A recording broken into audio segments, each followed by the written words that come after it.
Podcasting from Hartford, you're listening to the Connecticut Scoreboard Podcast. Today, we're previewing the UConn-Georgetown game, a game we're excited to get back on the conference schedule. So, Bobby, thanks so much for hopping on today.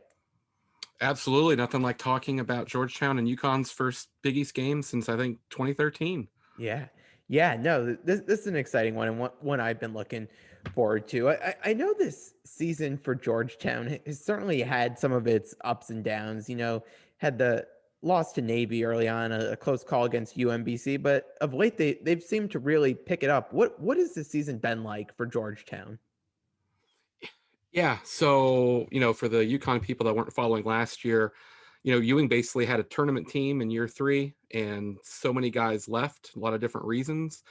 And coming into this season, obviously the COVID changed everything. But for Georgetown, it's not really an excuse. It's just a fact. They had so many new faces, and between the freshmen and the grad transfers, and it was a pretty rocky start.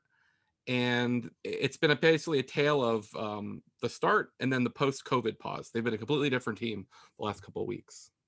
What has turned with this team over the past few weeks? That you saw glimpses of it, I think, leading up to that pause, where hey, maybe they'd be up on a team for a half, maybe up double digits even in below those games. But now it seems like they're consistently in these games and being able to pull some of these out. Yeah. So, you kind of knew coming in, you knew what you're going to get from Jamarco Pickett and Javon Blair. They've been there since Ewing got there. They're 4-year seniors. And Ewing's kind of shuffled the lineup around. So one of the grad transfers, Chudier Billet, has made just a ridiculous impact. He's from Northwestern State. He started the season injured. Obviously, going from the Southland to the Big East is a pretty big jump in level of competition. And he's really given them like a guaranteed third score. And then when you throw in the other guys, it just changed the way everything's gone. Ewing keeps talking about that he's a chef and he's finally getting the right ingredients to gumbo. I'm not a big gumbo guy, but it sounds delicious. And that's kind of the difference. Before the pause, they're sitting there at 3-8, and it was looking like, man, if they ever get to finish out the season, like, what's it going to be like? And they've won, 4 out of 6. And there's been a different energy, a different confidence. And I think it helps, obviously, when you get wins. Like you said, they were close. They were up, 18 against Villanova. They were up 16 against Marquette.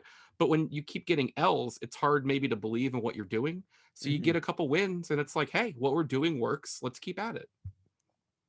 In terms of the basketball itself, has there been anything in particular that's helped them be able to take down teams like Creighton and Seton Hall? Because it's not like they're beating up on some of the other teams towards the bottom of the Big East. They're beating top teams here. Yeah, so they've become a pretty good three-point shooting team. They have a freshman point guard, Dante Harris, who's a pretty unheralded recruit. They had Jalen Harris starting the season. He was a grad transfer via New Mexico and Arkansas. He's had to deal with some personal stuff. Dante Harris has been thrown in there. His first start would have been, if you remember, the first UConn game was supposed to be December 13th. And so he's kind of feeling himself out. He kind of knows what he's doing. Javon Blair and Jamarco Pickett are playing like the seniors that Ewing needs. And like I said, I'm not his agent, but man, Chudier Billet has just changed just the entire, just on-court demeanor of the team. Like I said, they weren't causing any turnovers. They were like 340th in the NCAA. They're causing some turnovers. Everything's just kind of, it's a complete shift. I know you've gone through the list of some of the players for UConn fans to keep an eye on, but who should we really be looking at heading into the game? Maybe someone that you haven't mentioned as well. So what's up with Connecticut's low post game? Yeah, that UConn down low is very good. That's one of their strengths this year. Where they've got some depth. They've got a great freshman in Adama Sanogo, Isaiah Whaley, who's a senior there. A Cook coming back from injury, playing some minutes there. So that's definitely been a strength of this team this year. I asked just because I haven't mentioned Qudus Wahab yet, and he's got a bunch of double-doubles. He's a sophomore center. Ewing, I don't know about Connecticut, but Ewing and Georgetown, you would expect Ewing being a Hall of Fame center. Georgetown pretty much always has a traditional 5 on the floor. It starts with Wahab. They have a 7-footer, also a sophomore, Timothy Ego F.A. So, Georgetown's been able to take advantage of a lot of teams down low to go along with their 3-point shooting. And I haven't mentioned Don Carey yet. He's another, like I said, there's just so many grad transfers. Georgetown's roster was so thin at the end of last season. He's another guy that's been coming on. Last game, he had not one, but 2 4-point plays. You do not see that a lot. He was actually the one that was starting, and now Belay's in there, and it took a little bit for Carey to feel his way coming off the bench. He's probably more comfortable as a starter, but he's someone, he doesn't get the attempts, but he's leading the Hoyas 3-point shooting. So he's another guy. So, just for instance, last game, Javon Blair, season low 3 points. He's one of the better scorers in the Big East. And Georgetown still found a way to win. They still had 5 guys in double figures. So, to answer your question, it's kind of, they went from being like a Blair and Pickett team to there's 5 or 6 guys that can get it done on any night now. In terms of Georgetown, the last time UConn played them, it was under JT3. How Yeah. have things changed with Patrick Ewing at the helm there? Is the style of play changed, and what's that like now for Georgetown? How much time do we have? Go for it. Go for it. No, yeah. So JT3 obviously a very, very deliberate offense. Yeah. The Princeton principles. It wasn't the same every year, but there was a basic idea of that. It's been very guard driven. That was probably one of the problems under JT3 at the end. They didn't really have the guards. So he likes to get up, he likes to go, with no fans in the crowd, you're going to hear just him screaming rebound a million times. And he just wants them to get that ball. So the tempo's a lot different. The defense hasn't been as good consistently, although this is probably their best year. I like to use Ken Palm. This is their best year defensively, and they're kind of starting to figure it out there. But whereas Georgetown would be willing to play a game in the 50s, Ewing's success has been in the 80s. It'll be interesting to see because UConn of late has tried to slow the game down a little bit, so Okay. it should be interesting to see those two styles on display. I know it. Given the bit of a tough start, things were looking a little bit down for Patrick Ewing with this stretch they've had of late. Are people starting to give him a little bit more time in saying, hey, maybe we were jumping on him a little early, or is there still some impatience around the program that they've got to pick things up relatively quickly? Yeah, so it's like anything. This is Georgetown's poorest stretch, and it started the last 2 years of JT3. So now we're 6 years in. They're not looking like a tournament team this season unless something crazy happens. So, you obviously have your camp that thought the coaching change would result in a quicker change in everything. It hasn't, but even before this stretch of winning 4 out of 6, everyone's was really focused on next year. They have a 5-star coming in. They've got, depending on like what day of the week you look at the 24/7 rankings, they have like a top 10 class. I want to say it's really close to UConn's, right there, and anywhere between 10 and 20. I've seen it fluctuate.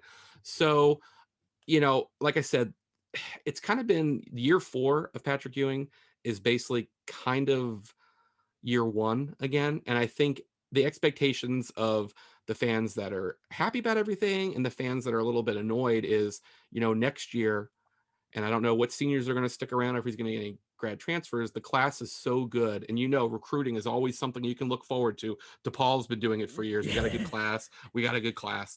So Georgetown's in that category now. And I think that the recent wins have calmed people's nerves a little bit. But even before that, people were just like, next year is going to be great. It's going to be great. So I think it sounds silly to say, but like it's Patrick Ewing. Next year is kind of a big deal for Georgetown. How have Georgetown, and I could get you out of here on this one. How have Georgetown fans felt about UConn coming back into the conference? Because I know it's been some varied reactions throughout the schools here. Yeah, I think the only fan base that might have been upset about it is maybe Providence, right? I Yeah, think, them and Seton Hall seem to be annoyed a little bit based and recruiting stuff. well, you know what? I can totally see that because look, UConn left, Syracuse left, a lot of schools left. In Georgetown, they didn't leave, but they basically went away from being relevant, right? Yeah. So the schools that kind of filled in were Providence and Seton Hall.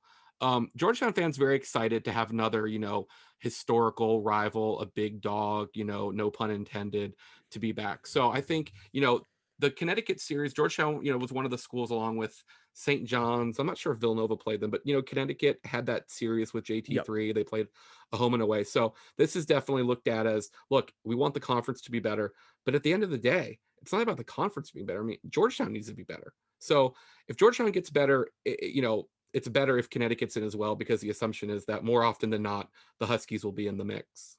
Yeah, absolutely. So I know this is a rivalry fans are excited to get back, and over the next week here, we're gonna play each other twice here. So Hey, fingers crossed, man. yeah, knock on all the wood.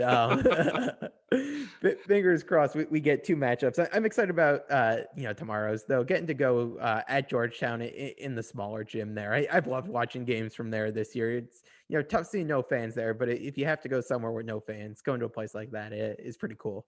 So I know this is obviously your show, but what's the UConn outlook on Georgetown? Like, you guys haven't been here for a while, things haven't been going great. Like, what's kind of the view from that side? Yeah, I think from this side, I think some people were surprised who haven't followed as closely to see how far Georgetown's fallen a bit. Yeah, I think when we think back on UConn, Georgetown, especially the more recent matchups they've had, you think of the Otto Porter years, yeah, and they were still one of those teams that were a contender. Maybe UConn fans like to joke about them underperforming a little bit come March with some of those JT3 teams, but I think it's interesting to see where Georgetown's going now, because you mentioned the recruiting class. That's something I think is going to be interesting to see how that plays out. And as these two teams continue to improve recruiting wise, because I know UConn's got another great recruiting class coming in next year. yeah, If Georgetown can step it up, I think of the Big East schools, I think UConn fans are really excited about renewing those classic rivalries that they're used to in the Big East. I think some of them, some of the games against teams like Creighton, Butler, those are going to take a little bit to turn into some rivalries. I know with Xavier, they've gotten those games based on the tournament they played in Charleston last year, the game this year. They've started to get that one underway. But I think getting to play these classic old school Big East teams is going to be interesting. And I think something fans are really looking forward to. I know the Villanova one, the Providence, those have been series that the fans have been excited to get back in. And I think Georgetown goes right up there on the list. Granted that the Georgetown can continue to improve as well. Because I think that was definitely a surprise for some fans to see where Georgetown is right now. yeah. Trust me, as someone that just was in love with Big Monday, it was Yeah. far easier for me to watch, say, Connecticut, Syracuse, than it is to kind of sit down and say, oh, well, I'm just going to check out Butler, Creighton. That's Yeah. not to say that those programs haven't been good, and they've done a good job. And particularly from a Georgetown point of view, they've helped carry the conference while the Hoyas are hibernating a little bit. Yeah. But it's great, if St. John's could get a little better, Connecticut's back, Providence and Seton Hall kind of stay where they are. You're looking at a really good basketball league, and I know that everyone outside of Providence is probably happy that the Huskies are back. And from a Georgetown angle, there was a little bit of, I don't know how serious it was actually, but there was a little bit of, when the Georgetown job was open, the guy that you guys have, people were sort of like, hey, Yeah. maybe kick the tires on him. So it'll be interesting to get an up close look on Dan Hurley. I covered George Mason a little bit, so I got to see him when he was at Rhode Yeah. Island. Yeah. And so that's kind of another thing to be, that people can kind of always second guess or look to. But I know that there was a decent part of the fan base that was really interested in Dan Hurley. Yeah, that's an interesting point there too. And UConn fans have been pretty happy with the job he's done here. Year three, Yeah. really starting to turn the corner here with hopefully making a nice run into March. But these are two games I think UConn fans are really excited about, and especially ones as the team kind of deals with a bubble situation, are games that they hope that UConn can certainly pull out as they try to finalize that resume heading into Selection Sunday in a couple weeks. I know Georgetown fans were looking at, and obviously you want to play teams when they're at their best, but Georgetown fans, oh great, we get 2 games of book night, Yeah. and and on the other side of it, if you're a Connecticut fan, you're like, would I probably rather have played Georgetown in December? Yeah, exactly. It's funny how both those teams are able to kind of spin these two as, oh, if only Yeah, we played one of them, but one of the games at least back in December. But yeah. at the end of the day, just excited to have UConn in Georgetown basketball games on for us to watch. Yeah, and I asked Ewing last week if he was, okay, well, they're 7-10 now. They were 6-10, and I said, look, are you kind of just playing the role of spoiler till the Big East tournament? he was not happy with the way that, I phrased that. And I totally understand, as a very competitive man, like he is, a very successful man, like he is.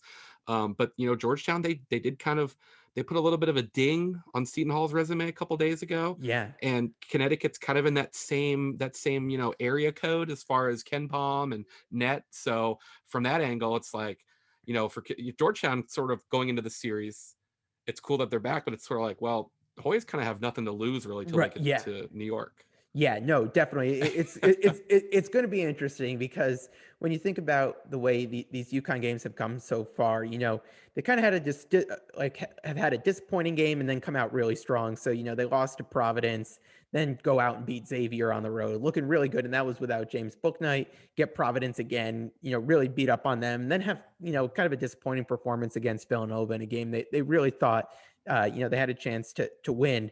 And now you get Georgetown in on the road, knowing how important this game is. I think you're going to get a fired up UConn team tomorrow. But again, you're playing a Georgetown team that's playing with house money here tomorrow night.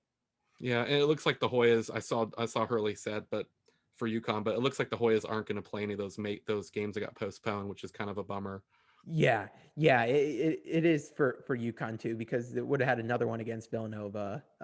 They had one that they need to make up against St. John's, which they really wanted to, try to avenge that loss against St. John's that they had, especially now that they've got James Bouknight back. But yeah, for now, we've got 4 games left.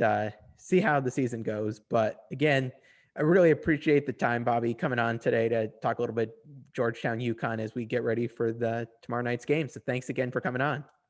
Yeah, enjoy the game, and let me know when you need me back. Yeah, absolutely. Thanks again. See ya. See ya.